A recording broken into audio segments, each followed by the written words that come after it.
Don in London, hello. My daily video all about recovery from addiction to either substance or behaviour, or both. My addictive substance, alcohol, my behaviour, equally addictive. Work, relationships, people, places, things, always trying to fix myself, and never really succeeding. Always some fear or a gap inside I could not explain.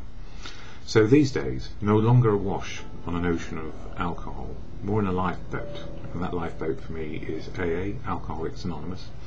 I don't speak for AA, never can, never will, not my job. It's full of unique, authentic people who have unique voices and speak for themselves. Same for me. So the voice of many is absolutely appropriate. And where do I get that? I get that in fellowship and in recovery. And the daily reflection for today from this book, Daily Reflections from AA, July 5th, A New Direction. Our human resources are marshalled by the will. Say that again. Our human resources, as marshalled by the will, were not sufficient. They failed utterly, and that's in relation to drink. I'm trying to fix myself. Every day is a day when we must carry the vision of God's will into all our activities. And for me, God is truth, not my truth, because I share opinion and belief, but the absolute truth of truth, love and wisdom of others. So I'm always learning what the truth is. And it goes on to say, I hear talk of the weak-willed alcoholic, but I'm one of the strongest-willed people on earth. I now know that my incredible strength of will is not enough to save my life.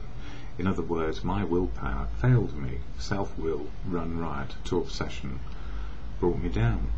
My problem is not one of weakness, but rather of direction. Yes, I need more direction. When I, without falsely diminishing myself, accept my honest limitations and turn to God's guidance, that is truth, love and wisdom of others, my worst faults become my greatest assets. My strong will, rightly directed, keeps me working until the promises of the program become my daily reality. And actually, what I've learned is that the promises of the program are to experience reality, as reality is my spiritual connection to now. And when it's going off track, what helps me, if I can't get to fellowship or speak to another recovering individual, is the serenity prayer, which calms me down into the moment.